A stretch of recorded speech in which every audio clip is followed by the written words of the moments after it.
All India Radio presents Morning News.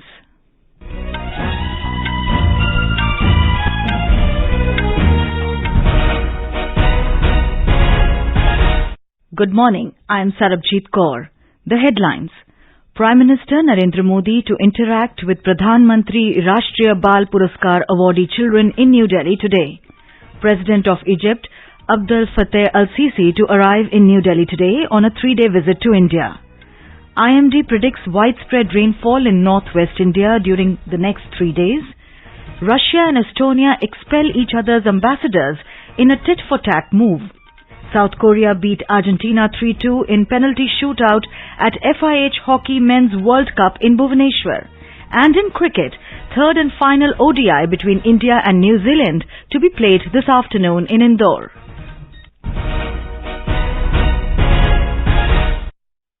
Prime Minister Narendra Modi will interact with this year's Pradhanmantri Rashtriya Bal Puraskar awardee children in New Delhi today. President Draupadi Murmu conferred the awards on them at Vigyan Bhavan yesterday. The awards have been conferred on 11 children for their exceptional achievement in 6 categories which include art, culture, bravery, innovation, social service and sports. Each awardee has received a medal, a cash prize of 1 lakh rupees and a certificate from the President. Speaking at the event, President Murmu said these awards are a recognition of their contribution and dedication to the country. The President said that it is a maze to see the remarkable work done by these children at this tender age. She added, these children are a source of inspiration to many others also. बच्चे हमारे देश की अमूल्य निधि है। बच्चों के भविष्य निर्माण के लिए किया गया हर प्रयास समाज और देश का भविष्य संवारता है। हम सभी को बच्चों की सुरक्षित और खुशहाल बचपन तथा स्वर्णिम भविष्य के लिए हर संभव प्रयास करना चाहिए। बच्चों को पुरस्कृत करके हम राष्ट्र निर्माण में उनके योगदान को प्रोत्साहित और सम्मानित कर रहे हैं। Union Minister for Women and Child Development, Smriti Irani, MOS Women and Child Development, Dr. Munjpara Mahendrabhai were also present at the awards ceremony. President of Egypt, Abdel Fattah El-Sisi will arrive in New Delhi today on a 3-day visit to India. He will be the chief guest on India's 74th Republic Day. President Sisi will be accompanied by a high-level delegation, including 5 ministers and senior officials. This is for the first time that President of Egypt has been invited as chief guest on Republic Day. A military contingent from the Egyptian army will also participate in the Republic Day parade. The Egyptian president previously visited India in October 2015 to participate in the 3rd India-Africa Forum Summit and in September 2016 on a state visit. India and Egypt are celebrating 75 years of establishment of diplomatic relations this year. Egypt has also been invited as a guest country during India's presidency of G20 in 2022-23. President Sisi will be accorded a ceremonial welcome at the Rashtrapati Bhavan tomorrow. President Draupadi Murmu will host a state banquet in honor of the visiting dignitary in the evening. The visiting dignitary will have a bilateral meeting and delegation-level talks with Prime Minister Narendra Modi on bilateral, regional and global issues of mutual interest. External Affairs Minister Dr. S. Jaishankar will call on President Sisi. Our correspondent reports that the visiting dignitary will also interact with Indian business community at a business event during his visit. India and Egypt enjoy warm and friendly relations marked by civilizational, cultural and economic linkages and deep-rooted people-to-people ties. The two countries work closely at multilateral and international platforms. Bilateral trade between India and Egypt achieved a record high of $7.26 billion in 2021-22. The trade was fairly balanced, with 3.74 billion Indian exports to Egypt and 3.52 billion imports from Egypt to India. More than 50 Indian companies have invested around $3.15 billion in diverse sectors of Egyptian economy, including chemicals, energy, textile, garment, agribusiness and retail. Suparna Sengya, AIR News, Delhi. Health and Family Welfare Minister Dr. Mansukh Mandviya has said that more than 47,000 Nikshay Mitra and 8.8 lakh TB patients have been connected through Nikshay 2.0 portal. The portal facilitates and provides additional patient support to improve the treatment outcome of TB patients. Dr. Mandviya said the government is making all-out efforts to make the country TB-free by 2025 with people's participation. President Draupadi Murmu launched the Nikshay Mitra initiative in September last year. In Gujarat, the first B20 meet being organized as part of the G20 will conclude today.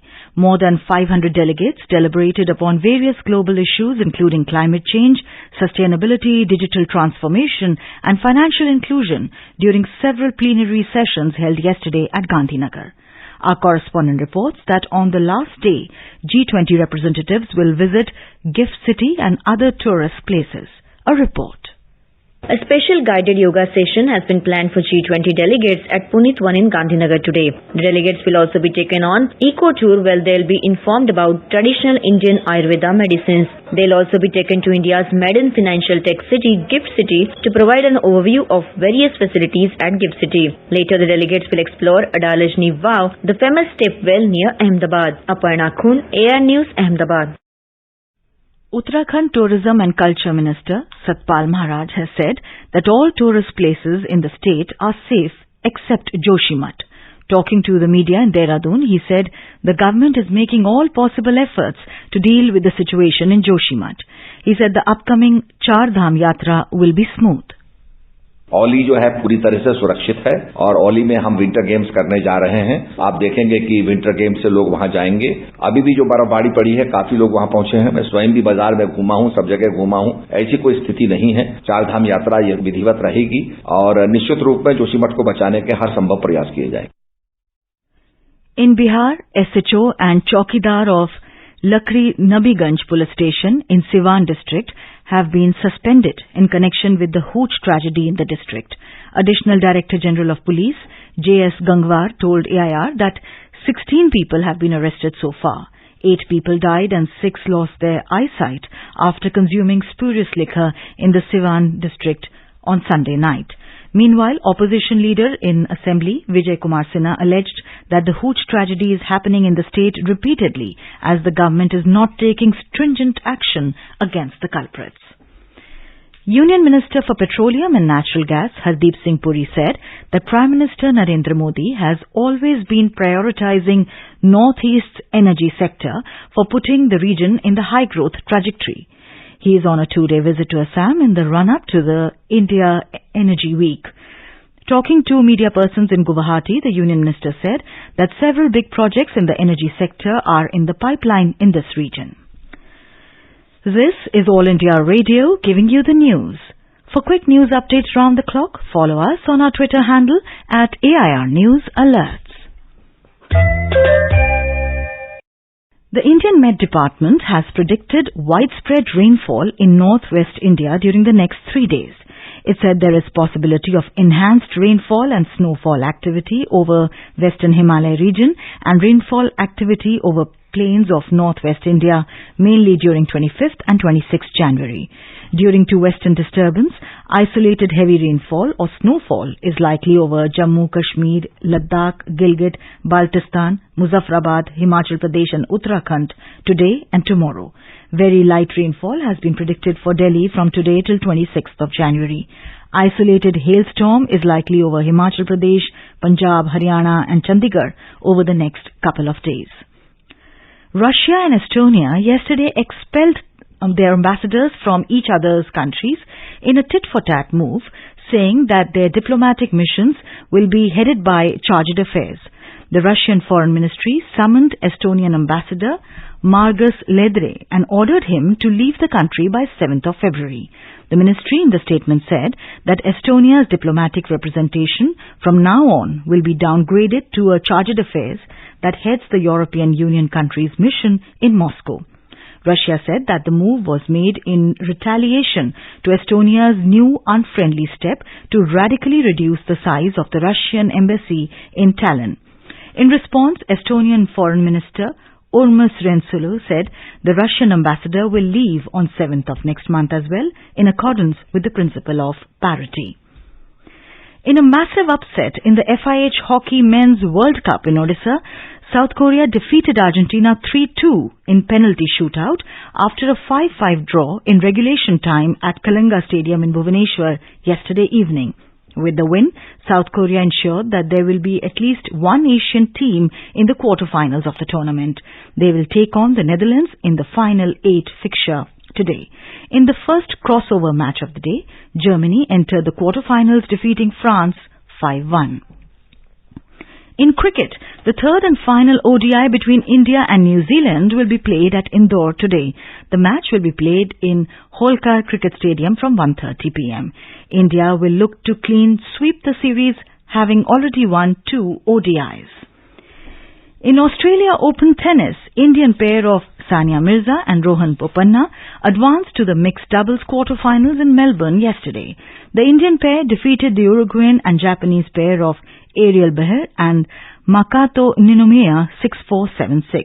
Mirza and Bopanna will now lock horns with Latvian and Spanish duo of Jelena Ostapenko and David Vega Hernandez in their last 8 fixture today.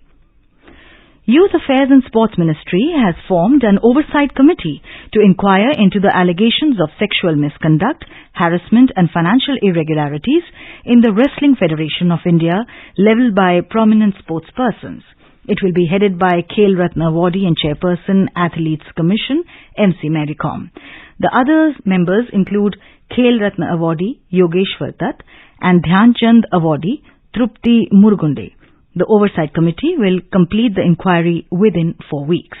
The committee will also undertake the day-to-day administration of the Wrestling Federation of India during the course of the inquiry. Representatives of the G20 countries will get a chance to witness the art and handicraft of Varanasi in the events which will be organized in Uttar Pradesh in the coming days. Artisans related to the wooden toy industry of Varanasi have been given the task to prepare souvenirs which will be gifted to the delegates who will arrive to attend the events related to G20 in the state. More details from our correspondent. Artisans of the wooden toy industry of Varanasi are busy nowadays in preparing souvenirs which will be given to the delegates who will arrive in a state to take part in the events. Talking to AIR, Shubhi Agrawal, a skilled artisan, said that they are showcasing the heritage of Varanasi and Uttar Pradesh on these wooden souvenirs. Banaras के wooden lacquer में hand painted mirror frame को choose किया गया है उन्हें gift करने के लिए। हम लोग को लखनऊ से 2500 पीस का ऑर्डर मिला है। हम लोग इसको 5 रंगों में बना रहे हैं और इस पे बनारस की जितनी भी कलाकृतियां हैं और यहाँ के जितने भी जानवर हैं उन सब के चित्र हैंड पेंटिंग हो रहे हैं। A total of 11 meetings related to the G20 conference will be organized in Uttar Pradesh, while events will be held in 4 cities of the state, including Varanasi, Lucknow, Agra and Greater Noida. The events are designed to boost economic development of the state and make India's role more important under G20. With Manish Singh in Varanasi, Sushil Chandra Tiwari, AIR News, Lucknow. And now for a look at today's newspapers, it's over to Vaibhav Jyotsna Srivastava. Thank you, Sarabjit. 21 islands named after India's bravest heroes is the headline in the Hindustan Times. The Statesman on its front page carries colourful pictures showcasing glimpses of full dress rehearsal of the Republic Day parade. And finally, in a rare discovery of hatching site of titanosaurs, a huge find of dino hatchery in MP, paleontologists have found 92 nests, 256 eggs of titanosaurs in Dhar district, informs the Pioneer. And with that, it's back to you, Sarabjit. Thank you, Vaibhav. And now, before we end the bulletin, the headlines once again. Prime Minister Narendra Modi to interact with Pradhanmantri Rashtriya Bal Puraskar awardee children in New Delhi today. President of Egypt, Abdel Fattah El-Sisi to arrive in New Delhi today on a 3-day visit to India. IMD predicts widespread rainfall in northwest India during the next 3 days. Russia and Estonia expel each other's ambassadors in a tit-for-tat move. South Korea beat Argentina 3-2 in penalty shootout at FIH Hockey Men's World Cup in Bhubaneswar. And in cricket, third and final ODI between India and New Zealand to be played this afternoon in Indore. And with that, we end the morning news. Have a nice day.